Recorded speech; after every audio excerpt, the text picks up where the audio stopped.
السلام علیکم ورحمۃ اللہ وبرکاتہ۔ بسم اللہ الرحمن الرحیم۔ وعن معاذ رضی اللہ تعالی عنہ قلت یا رسول اللہ صلی اللہ علیہ وسلم اخبرنی بعمل يدخل الجنۃ ويباعدنی من النار قال لقد سألت عن امر عظیم وانه لیسیر علی من یسرہ اللہ تعالی علیہ تعبد اللہ ولا تشرک به شیئا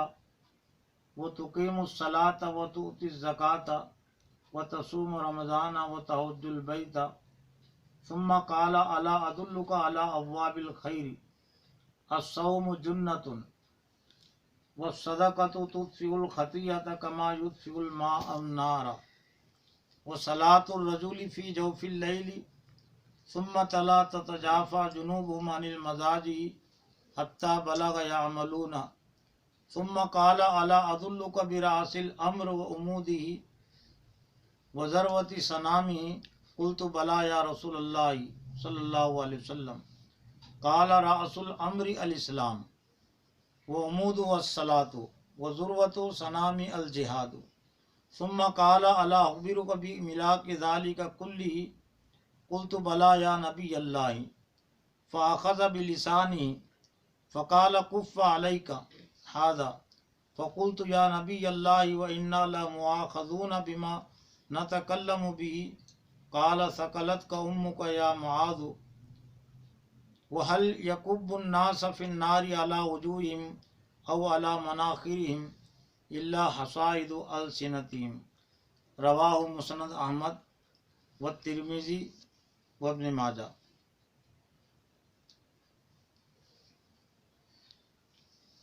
محترم اور عزیز بیوی اور بچوں، آج کے اس گھریلو اجتماع میں درس حدیث کے عنوان سے حضرت صلی اللہ علیہ وسلم کی ایک اہم حدیث جو حضرت معاذ بن جبل کے ایک سوال کے جواب میں آپ صلی اللہ علیہ وسلم نے جو نصیحتیں کی ہیں، یہ نصیحتیں تقریباً 13 ہیں۔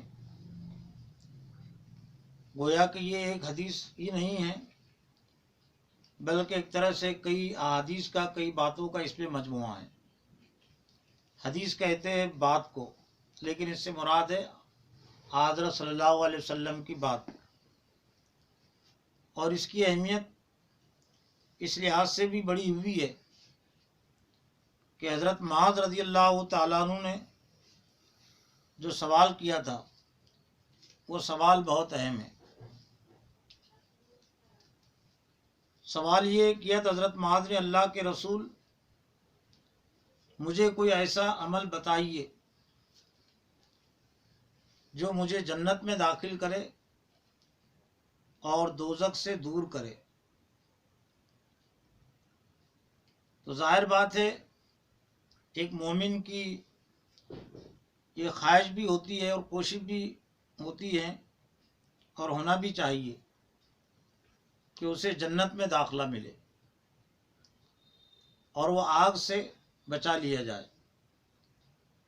تو حضور صلی اللہ علیہ وسلم نے فرمایا لقد سألت عن امر عظیم، اے معاذ تو نے ایک بہت بڑی بات پوچھی ہے، یعنی جنت میں داخل ہونا اور دوزخ سے بچ جانا، یہ بات چھوٹی نہیں ہے، یہ بہت بڑی بات ہے اور سب سے بڑی نعمت ہے ایک مومن کے لیے۔ اور اسی خواہش اور اسی کوشش میں ایک مومن کو زندگی گزارنی چاہیے کہ جنت میں اس کو داخلہ مل جائے اور دوزخ سے بچا لیا جائے۔ تو سب سے پہلے اللہ کے رسول نے یہ بات ارشاد فرمائی کہ یہ جنت کا داخلہ اور دوزخ سے بچنا یہ آسان کام نہیں ہے، یہ ایک مشکل کام ہے، لیکن انہ لیسیر علی من یسرہ اللہ تعالی علیہ،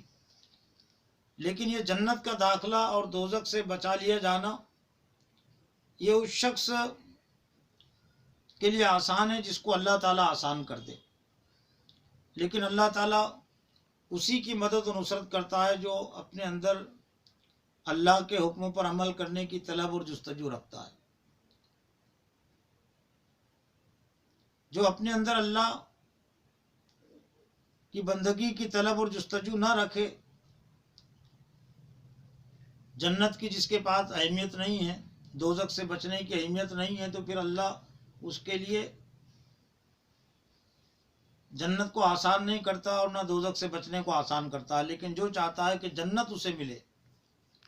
اور دوزخ سے بچ جائے تو اللہ تعالیٰ اس کی مدد کرتا ہے، اس کے لیے آسانیاں پیدا کرتا ہے۔ اب یہاں سے ایک طرح سے وہ نصیحتیں شروع ہوتی ہے جو جنت میں داخلے کے لیے ضروری ہیں اور دوزخ سے بچنے کے لیے ضروری ہے۔ تعبد اللہ ولا تشرک بہ شیئا،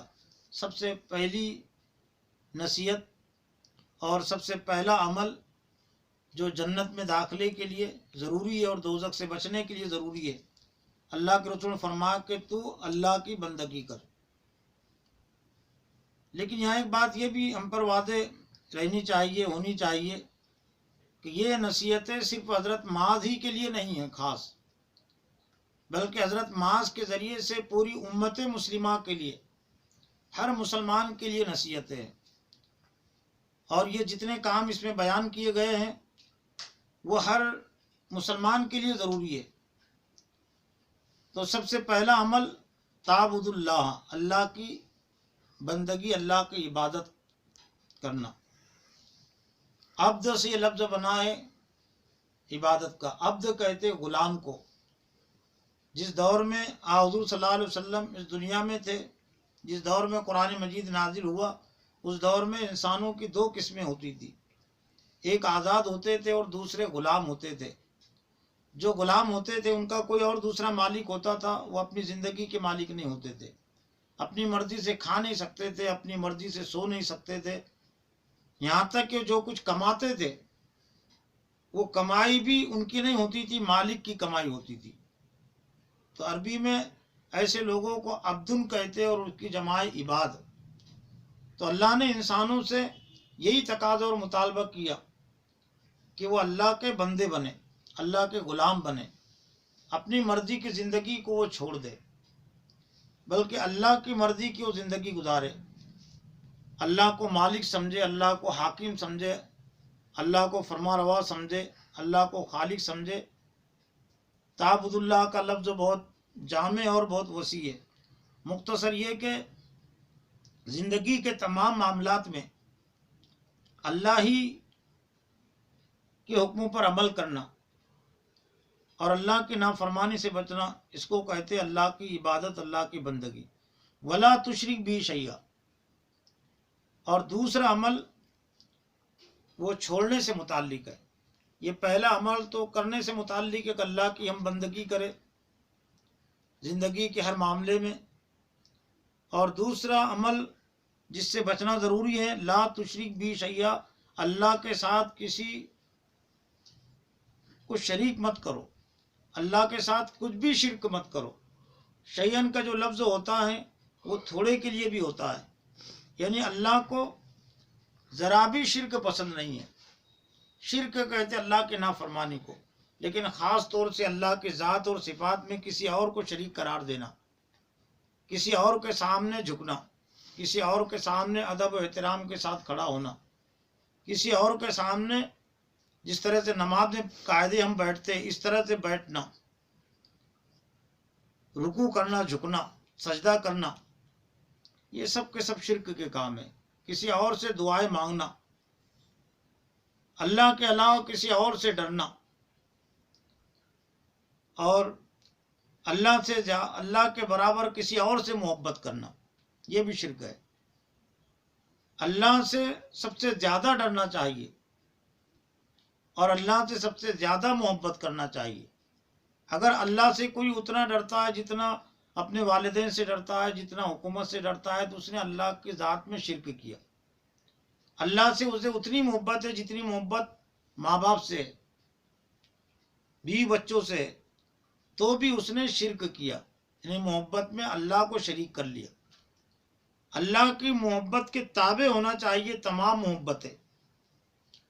اور اللہ کے ڈر کے تابع ہونا چاہیے تمام ڈر۔ تو لا تشرک بھی شیئا، اللہ کے ساتھ کچھ بھی شریک مت کرو۔ پھر اعمال میں سب سے پہلی نصیحت جو اللہ کے رسول نے کی وہ تقیم الصلاۃ،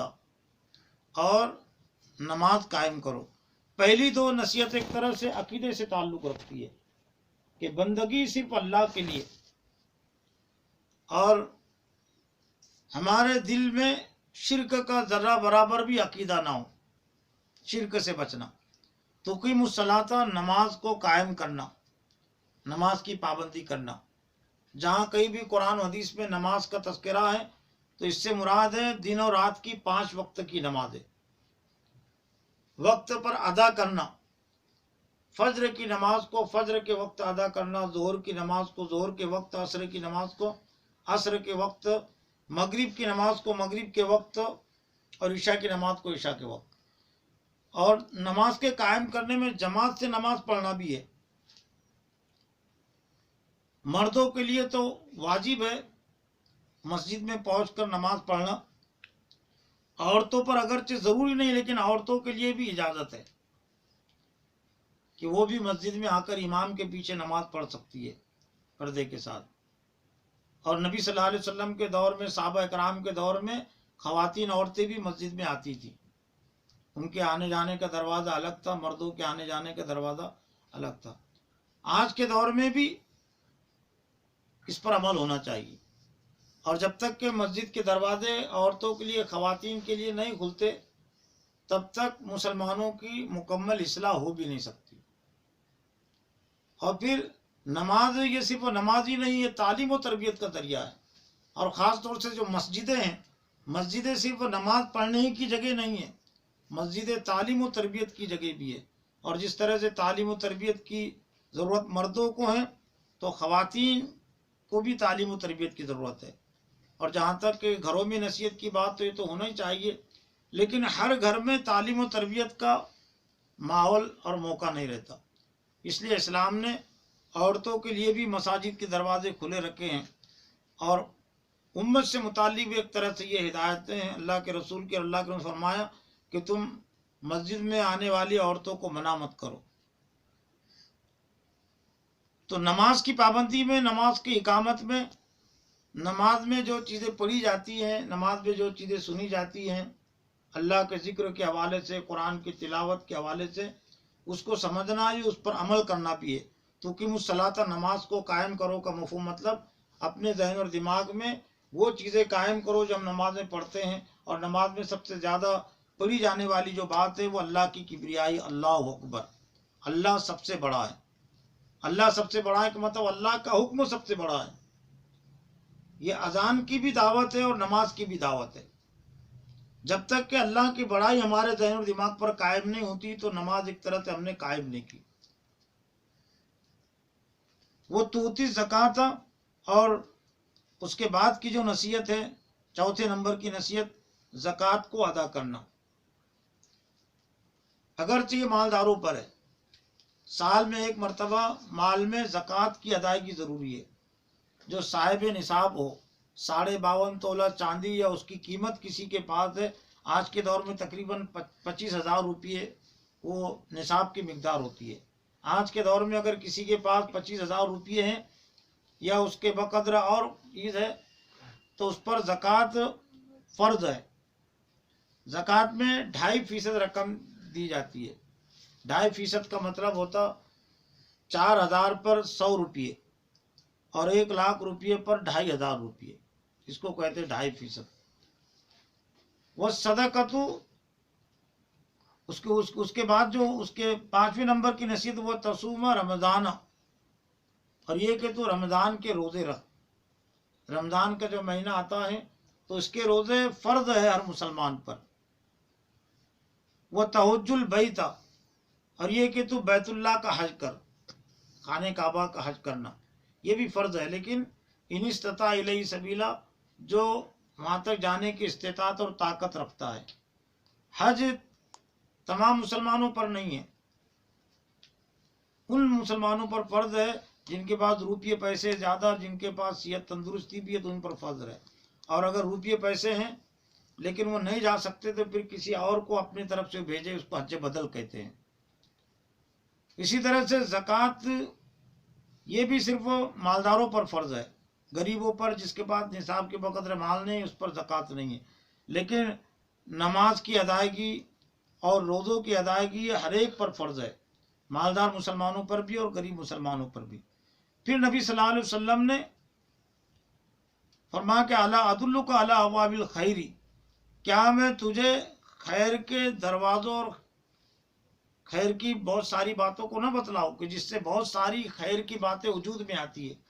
اچھائی کی باتیں وجود میں آتی ہے، ابواب الخیر جس کو کہا گا، یعنی خیر کے دروازے، کہ دروازے میں سے انسان آتے جاتے رہتے ہیں، تو یہ خیر کے دروازوں کی بات میں کیا تجھے نہ بتاؤ؟ آپ نے فرمایا کہ الصوم جنۃ والصدقۃ تطفئ الخطیۃ، روزہ جو ہے تو ڈھال ہے، ڈھال کہتے ہیں ایک بچاؤ کی چیز کو۔ پہلی جب جنگیں ہوتی تھی تو جنگوں میں ڈھال استعمال ہوتی تھی، جس طرح سے ایک توا ہوتا ہے گول، تو ایسی ڈھال ہوتی تھی بڑی، لیکن موٹے لوہے کی ہوتی تھی۔ جب تیروں سے جنگ ہوتی تھی، تلواروں سے جنگ ہوتی تھی، تو پکڑنے کے لیے ایک کڑا ہوتا تھا، اس کے پیچھے کے حصے میں ایسا پکڑتا تھا لڑنے والا، اور جدھر سے تلوار کا وار ہو رہا ادھر وہ اس کو کر دیتا تھا، لوہے کے جیسے توے کو سمجھ لیجیے، پیر طرف سے کر رہا تو پیر طرف، تو بچاؤ اس کو۔ تو یہ روزہ بھی گناہوں سے اور شیطان کے مکر و فریب سے بچنے کا ایک ذریعہ، ایک ڈھال ہے، ایک بچاؤ ہے، اس کے ذریعے سے بہت سارے گناہوں سے بچاؤ ہو جاتا ہے۔ شیطان جو حملہ آور نہیں ہوتا، اس لیے کہ روزے کی حالت میں بہت ساری چیزیں ممنوع ہو جاتی ہے، خواہش کی زندگی، اور روزے کی حالت میں اللہ کی طرف توجہ لگی رہتی ہے، اس لیے خاص طور سے روزے کے حوالے سے کہا گیا کہ الصوم جنۃ، کہ روزہ ڈھال ہے، بچاؤ ہے، والصدقۃ تطفئ الخطیۃ، اور صدقہ کے ایک معنی نیکی کے بھی ہے۔ عام طور سے اللہ کے راہ میں جو روپیہ پیسہ خرچ کیا جاتا ہے اس کو صدقہ کہتے ہیں، لیکن قرآن و حدیث میں صدقے کا لفظ بہت وسیع ہے، جو عام نیکیاں ہوتی ہیں تو ان کو بھی صدقہ کہا گیا۔ اچھی بات کہنا یہ بھی صدقہ ہے، بری بات سے روکنا یہ بھی صدقہ ہے۔ تو والصدقۃ تطفئ الخطیۃ، صدقہ جو ہے تو برائی کو مٹا دیتا ہے، کما یطفئ الماء النار، جیسا کہ پانی آگ کو بجھا دیتا ہے، پانی کے ذریعے سے جس طرح سے آگ بجھ جاتی ہے، تو صدقے اور نیکی کے ذریعے سے یہ برائیاں بھی جو تو مٹ جاتی ہے اور وہ بجھ جاتی ہے۔ وہ صلاۃ الرجل فی جوف اللیل، اور پھر آپ نے جو آگے کی جو نصیحت کی، 90 نمبر کی نصیحت، آدمی کی آدھی رات کی نماز، یہ بھی بہت اہم ہے، گناہوں کو مٹانے میں اور زندگی میں نیکیوں کو لانے کے سلسلے میں تعلیم و تربیت کا ذریعہ۔ اس سے مراد ہے تہجد کی نماز، جو رات کے اخیر کے حصے میں پڑھی جاتی ہے فجر کی اذان سے پہلے، اگرچہ نفل ہے، فرض اور واجب نہیں ہے، اس سے متعلق پوچھ ہونے والی نہیں ہے، لیکن تربیت کے سلسلے میں یہ بہت زیادہ اثر انداز ہوتی ہے انسان کے ذہن اور دماغ پر۔ گناہوں سے بچنے کی تربیت ہوتی ہے، نیکیوں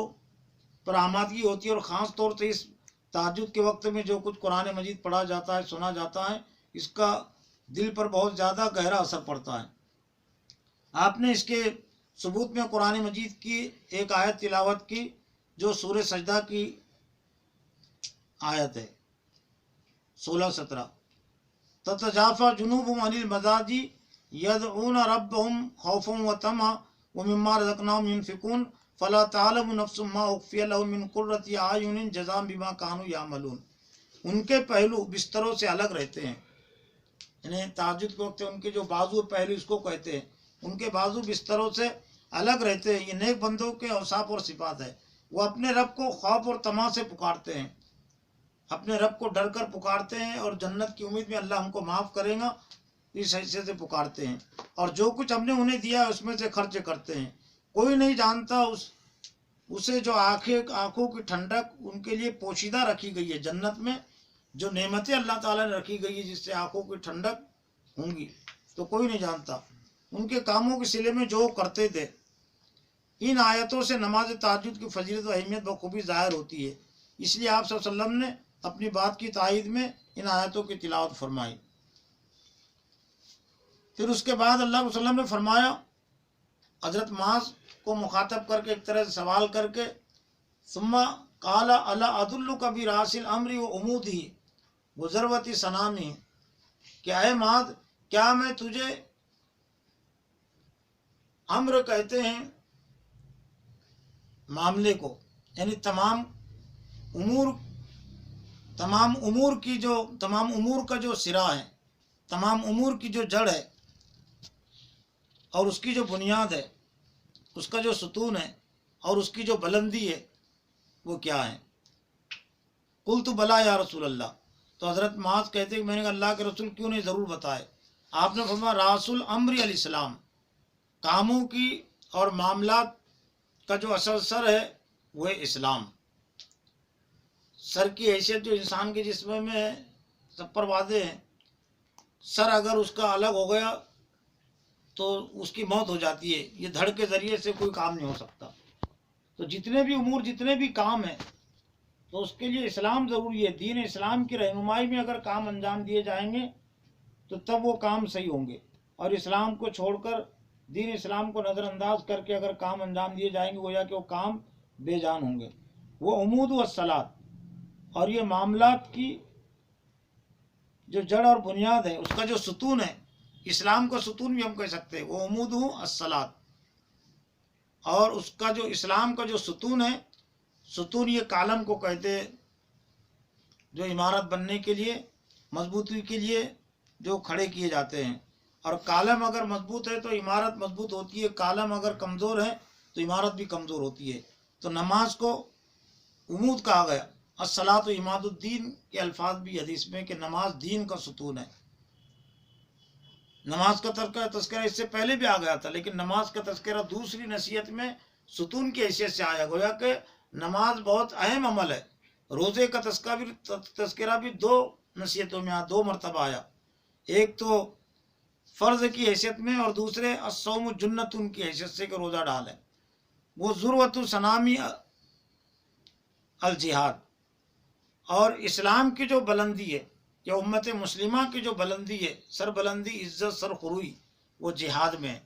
جہاد کہتے ہیں دین کے لیے جد و جہد کرنا، انتھک کوشش، انتھک کو ایسی کوشش کہتے ہیں کہ جس سے آدمی نہ تھکے کوشش کرتے ہوئے، انتھک یعنی تھکنا نہیں، کوشش کی جائے اور بغیر تھکے ہوئے۔ تو یہ جہاد کبھی باطل کے خلاف نظریاتی عنوان سے نظریاتی میدان میں ہوتا ہے، دعوت کے میدان میں ہوتا ہے۔ قتال کا مرحلہ تو بہت آگے کا ہے، یعنی جنگ اور ہتھیار سے کوشش یہ بھی اس میں، لیکن بہت آگے کی چیز ہے۔ لیکن دین کی سربلندی کے لیے، اسلام کو بلند کرنے کے لیے اور کفر کو کمزور کرنے کے لیے، نظام کفر کو کمزور کرنے کے لیے جو کوشش کی جاتی ہے تو اس کو کہتے ہیں جہاد۔ اور جب تک کہ یہ جہاد نہیں ہوا، دین کے لیے کوشش نہیں ہوں گی، تب تک اسلام کو اور امت مسلمہ کو بلندی نصیب نہیں ہوں گی۔ آج جو امت مسلمہ دنیا میں اور ہندوستان میں جو پستی میں ہے، جو پسپائی میں ہے، اس کا بنیادی سبب یہ ہے کہ دین کے لیے جد و جہد کرنا، انتھک کوشش کرنا مسلمانوں نے چھوڑ دیا۔ اسلام کے کلمے کو بلند کرنے کے لیے کوشش کرنا، کلمے کفر کو پست کرنے کے لیے کوشش کرنا، یہ عمل مسلمانوں نے چھوڑ دیا۔ بلکہ کلمے کفر کو بلند کرنے کے لیے کوششیں ہو رہی ہے۔ باطل پارٹیوں کے جھنڈے اٹھائے جا رہے ہیں، باطل پارٹیوں کو کامیاب کرنے کی کوشش ہو رہی ہے۔ چنانچہ آج اگر مسلمانوں کا جائزہ لیا جائے تو اسلامی تحریکات میں، دینی جماعتوں میں مسلمان اتنے نہیں ہیں۔ مسلمانوں کی کوششیں دینی جماعتوں کے ساتھ، اسلامی جماعتوں کے ساتھ اتنی نہیں ہیں جتنی باطل پارٹیوں کے لیے کوشش ہے، ان کے جان و مال کی قربانیاں، جتنی قربانیاں آج مسلمان باطل پارٹیوں کے لیے دے رہے ہیں، اگر اس سے آدھی قربانی بھی اگر وہ اسلامی جماعتوں کے لیے، اسلامی تحریکات کے لیے دے تو اللہ تعالیٰ کفر کو کمزور کرے گا اور اسلام کو اللہ غالب کرے گا۔ ثم قال الا اخبرک، پھر آخری جو نصیحت اللہ کے رسول نے کی 13ویں نمبر کی، پہلے سوال قائم کر کے اور متوجہ کرنے کا جملہ لا کر، الا کا جو لفظ ہے عربی میں یہ سننے کے لیے اور متوجہ کرنے کے لیے استعمال ہوتا ہے، الا یعنی سنو، خبردار ہو جاؤ، الا اخبرک کبھی ملا کے ذالک کلیہ، اللہ کو فرمایا کہ اے معاذ کیا میں تجھے تمام معاملات کی، یعنی یہ جتنی نصیحتیں کی گئی ہیں اس میں تمام معاملات کی جڑ اور بنیاد نہ بتاؤ؟ قلت بلا یا نبی اللہ، آپ حضرت معاذ کہتے ہیں میں نے عرض کیا کیوں نہیں، آپ ضرور بتائے، یعنی تمام نیکیوں کا دار و مدار جس نصیحت پر ہے، اس کا یہاں ترجمہ کیا گیا کہ اللہ کو فرمایا کیا میں وہ چیز نہ بتا دوں جس پر ان میں سے ہر ایک کا مدار ہے، ہر ایک کا دار و مدار ہے، یعنی گویا کہ ایک نصیحت میں یہ ایک ہی خیر خوبی نہیں ہے، بہت ساری خوبیوں کا، بہت ساری اچھائیوں کا دار و مدار جس پر ہے، تو وہ نصیحت ہے آخری نمبر کی نصیحت، لیکن بہت اہم زبان کے صحیح استعمال سے متعلق۔ قلت بلا یا نبی اللہ، حضرت معاذ کہتے اللہ کے رسول کیوں نہیں، ضرور بتائے، فاخذ بلسانہ، تو آپ نے اپنی زبان کو پکڑا، یعنی تمام اعمال کا دار و مدار جس عمل پر ہے، جس نصیحت پر ہے، تو وہ نصیحت ہے، آپ نے اپنی زبان کو پکڑا، فاخذ بلسانہ فقال کف علیک ھذا، تو اس کو اپنے اوپر روک، یعنی زبان کا غلط اور بیجا استعمال مت کر، جب بھی تو بات کر صحیح بات کر، سچی بات کر، اچھی بات کر، اپنی زبان سے غلط بات مت نکال، چگلی کی بات، غیبت کی بات، گالی کی بات، بے حیائی کی بات، یہ تمام باتوں سے اپنے آپ کو بچا۔ فقلت یا نبی اللہ، تو حضرت معاذ کہتے ہیں اے اللہ کے نبی کیا ہم جو کچھ بولتے ہیں اس پر بھی ہمارا مواخذہ ہوگا؟ وَإِنَّا لَمُؤَاخَذُونَ بِمَا نَتَكَلَّمُ بِهِ، کیا ہم جو بات کرتے ہیں تو کیا ان باتوں پر بھی ہماری پکڑ ہوگی، ہمارا مواخذہ ہوگا، ہم کو عذاب دیا جائے گا؟ تو قال ثقلتک، اللہ کو فرمایا کہ تیری ماں تجھے گم کرے معاذ، یعنی اے یہ پیار کا کلمہ ہے، یعنی اے تیری ماں کے لاڑکے، وَهَلْ يَكُبُّ النَّاسَ فِي النَّارِ عَلَى وُجُوهِهِمْ أَوْ عَلَى مَنَاخِرِهِمْ، لوگ دوزخ میں اپنے چہروں کے بل اور اپنی ناکوں کے بل یہ زبان کی بے احتیاطی سے جانے والے ہیں۔ اللہ کے رسول نے فرمایا کہ اے معاذ زیادہ تر جو لوگ اپنے منہ کے بل گھسیٹتے ہوئے، ناکوں کے بل گھسیٹتے ہوئے جو جہنم میں جانے والے ہیں، الا حصائد السنتہم، ان زبانوں کی بے باکیوں ہی کے بنا پر جانے والے ہیں، یعنی زبانوں کے غلط استعمال کی وجہ سے ہی دوسروں کو زبان کے ذریعے سے جو تکلیف پہنچائی گئی، غلط باتیں کہی گئی، جھوٹی باتیں کہی گئی، بے حیائی کی باتیں کہی گئی، تو یہ زبان کے غلط استعمال کی وجہ سے زیادہ لوگ جہنم میں جانے والے ہیں۔ تو عزیز بچوں،